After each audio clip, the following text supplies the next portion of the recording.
Tôi giờ là phụ dừa với nó nữa, phải nhiều nữa.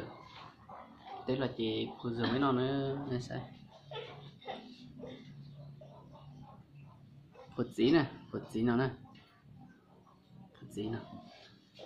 Chị sẽ nó phụ gì với nó nè. Nhưng mà sao? Nó khó khăn tiền dễ chết ta. Ai bằng nó gì?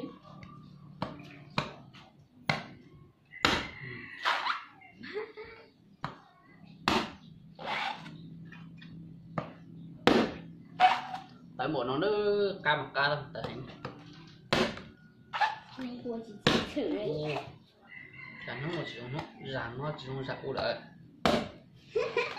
Xem bố nói để mình Cách bự nó xưa. số mẹ mà đau được. Nhưng mà do sống mất tệ họ không có cặp Cao đầu cao giác khi mà cặp đầu cũng quên đấy cặp ở thọ là chị nó còn lâu nó phải đeo này phải đeo một tay vét này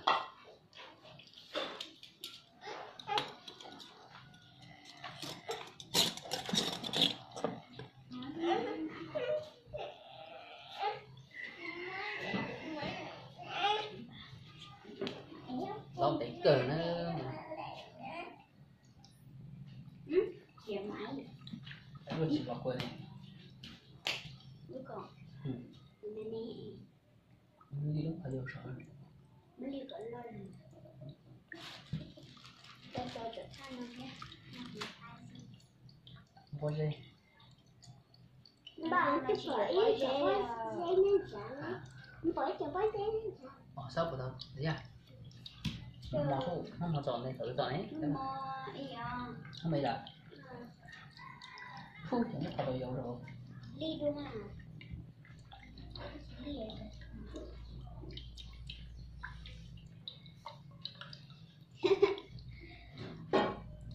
lộn nó chứ rồi tới xa xưa à gì xưa à nó biết ra không gì nào sao gì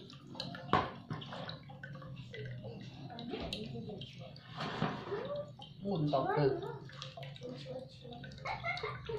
cái gì có chơi cho nó rồi cú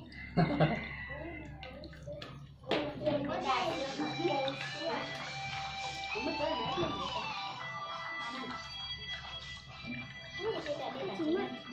đâu rồi này cái gọi lúc con tao nha tao tàu cử con tàu tỉa đó nè thảo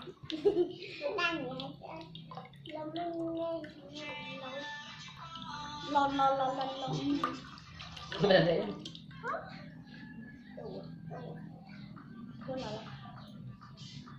tàu rồi giờ sẽ thế này ủa nữa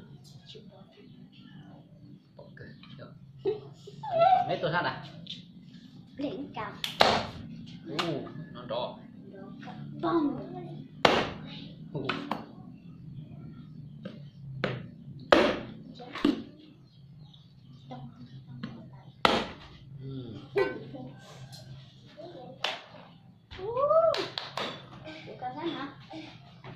cầu đó phải trắng trên dây cọc cái gì mà con non nó thế giờ bên này hay bỏ cả gì mà rõ nó hay bỏ cả rõ nó bỏ cả cái gì mà kẹt quan trọng xa cái bỏ qua này ước gì lọ cái bỏ qua thằng tìm tu nữa tu thật gọi nước gì thật gọi nước gì kìa ra đây chọn bé nó mà buồn cái là thì lo hay quá thật tôi lo là chỉ anh cha nó nữa chỉ anh cha nó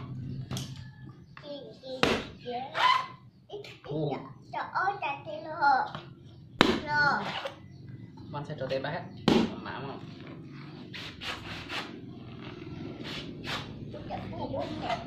quá bả à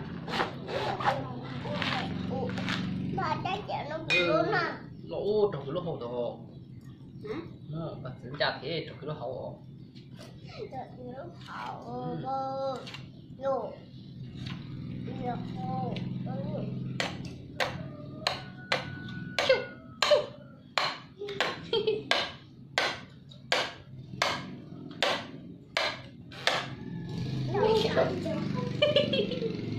Chú mới rộng cơ. Cái gì? Năm ba mới được uống năm năm. Nó. Nó cũng nó.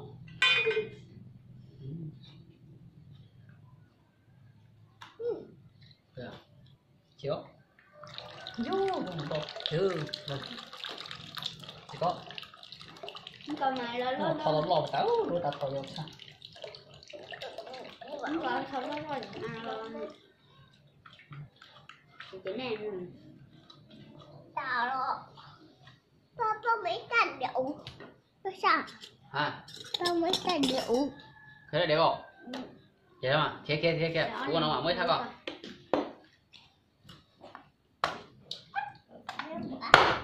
Ta hay Không một sống rồi đấy.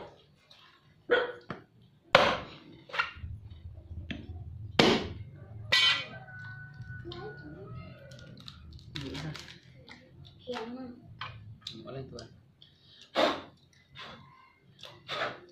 Đắt hay một tuần à? Mới đây đẹp quá mày.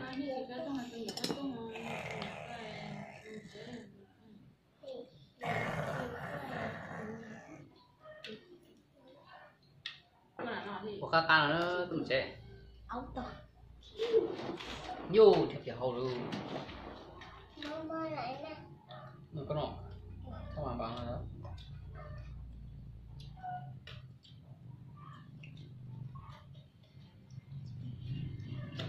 Cho nó tên tê lò thôi à. Nó rồi. Ủa luôn mà. Đây là rạng ra. Đây là nó.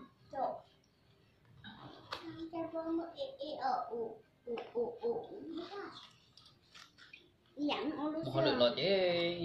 Nhựa thì tôi sẽ tóc non là chỉ biết phun thôi. Chỉ biết phun nó dừa. Cái gì nhá là phải dừa. Bây giờ phải chỉ trong nó nè. Cô đang tập bên là chuyên môn á, những cái lúc có xe nè. Có xe nhân làng á. Rồi ta sẽ thầu tua chị. Rồi có xe. Và cho nó bớt.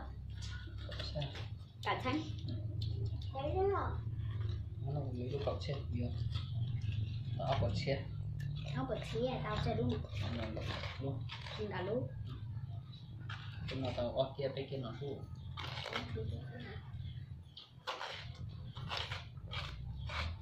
Trên cái tê của xưa. Căn rú mà trong thì cái kén đầu.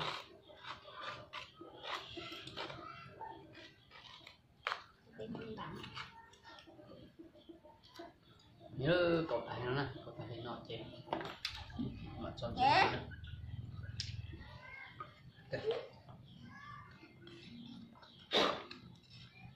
Cậu có thể không? Mất tất cậu thả nè. Cậu không?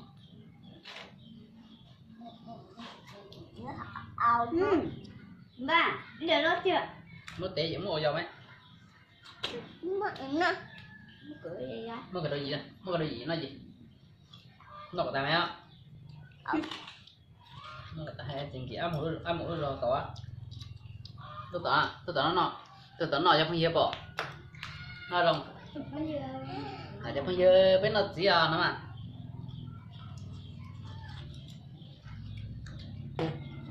Ta phải sáng thôi. Sáng phải đưa có sáng. À. Không có tay cái sao? Để lần rồi. Nó tay bằng nhận tay sao? Nó chè em trên đó rồi. Đó, chè đá nó chè sạch. Những nơi nó tay bằng này nó nè. Chè đá cái. Bà, đi lại cho. Chị bắt. Ui trời. Chỗ này cho những đâu rồi, chả lúc nào đâu có luôn. Nó đâu luôn thế nào? Có lúc nào phải sợ lúc lo lo này hả? Sao lo lo? Chị bé lúc mẹ nè. Tôi thấy luôn chưa? Bé mẹ. Không tôi sẽ là các tôi với mà đó là gì quá. Em lấy gì vậy? Rồi lúc thì nó bé kia. Sina trả lời được phải rồi. Sina có tên mẹ đó là gì không? Này, còn nhiều.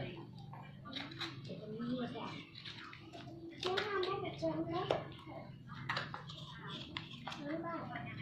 À, Chứ không có một chân đấy. tôi nhiều sống nha. Nó ốc của gì? Của chè. Nó chẳng nói nó ốc luôn. Nói gì gì chè trong lòng.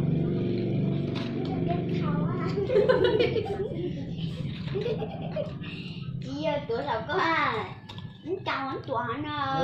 Nói phải bác anh. Có cậu rồi cái này cũng ngon. Anh đồ.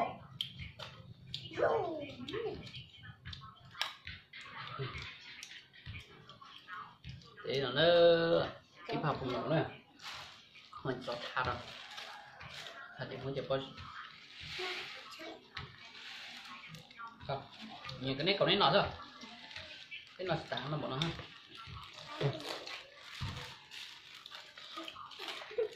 Tôm lẩu với một cặp. Tôm bao rồi sao? Ba tao tất cả rồi nè, bao xí. Cái thằng bà đồ đi giá rồi biết nó nè.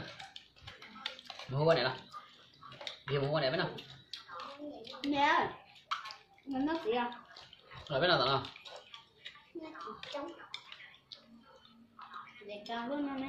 Tao nó dập hình nó này nè, cho tao biết nó nữa. Chạy điện nữa. Biết con cái sản phẩm. Giữa này. Chỉ nó là nó mà nó đây mà nè, ba nè. Cái gì nè. Lo mình nói gắn. Chắc thôi à. Nó ý lấy để lo này nó ok. Tao mua này biết nào. Nè. Bà hờ. Cái nó đi. Nó nói ok.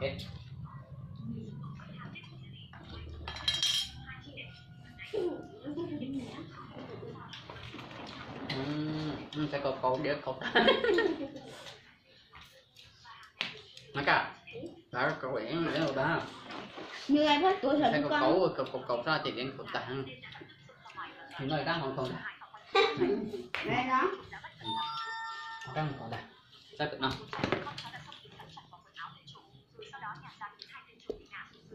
Đâu. Mày muốn chơi gì để cho nó.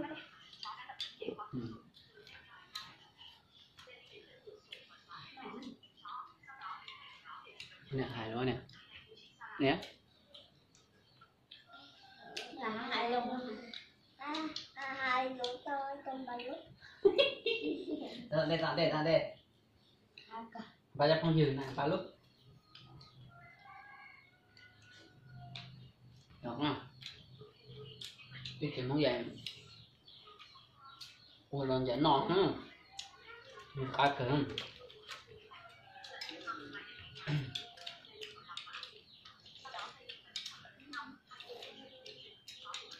Này cái gì?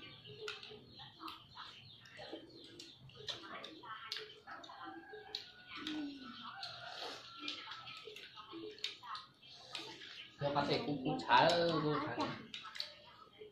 Hầu hơi luôn là để cá thể tiền này không? Cá sẽ thể. Ngon ra làm nào. Một tê rồi sao? Sao sai để hầu hơi lúc nữa.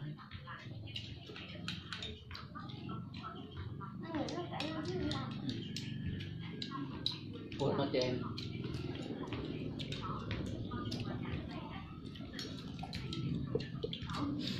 Nó chỉ hành đôi dù hắn gì dù tận nhá là thì dù thì họ sẽ để là họ sẽ ăn họ sẽ chạy luôn đi Cái chị sẽ để cho nó đi để phải rồi. nhưng mà thua mà họ đấy là cái gì Đâu là cái gì là tội cả mấy gì hậu gì không tăng hoa không nhưng mà sao thì tâm bệnh lắm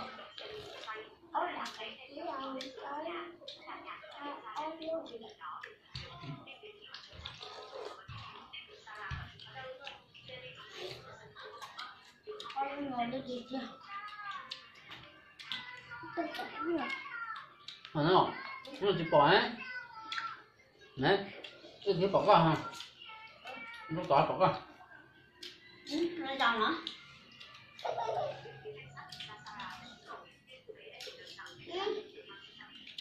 bọc vào tu coi giúp được nó giả nè Đến đây mời nó. có phải bạn có phải bạn à luôn rồi ha rồi mà tôi đi rồi này thì sao mà không hầu cho sao hầu gắt đi ăn sớm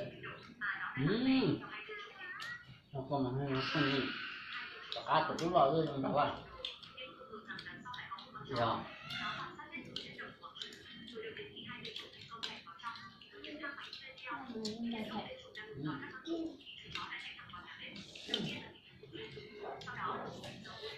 để lồng với trộn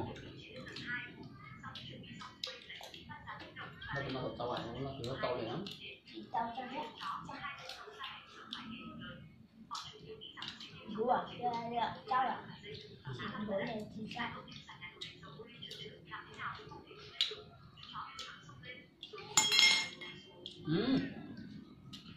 tủ mà nó soi nha ta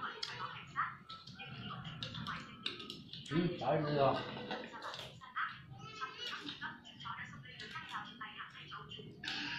không đây là quá chỉ sáng học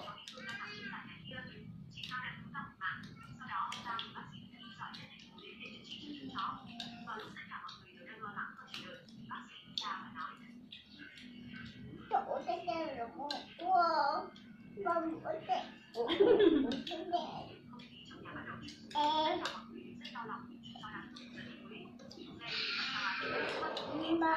mà chỗ nó quả na cắt tham ăn nó làm cắt rồi cắt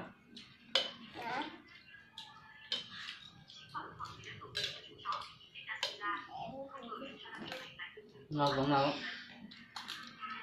con nghĩ là đây là mất nhớ lòng cái thiệt ngon hỏi đi tìm đi tập bận nó nhớ rồi thì thay là bây giờ là sát xíu nữa sửa bên mặt đó đưa một chồng này cho mọi người cho chọc bê chạy nắng này giờ mất thật thay là sửa được sai giờ phải để chọc bê à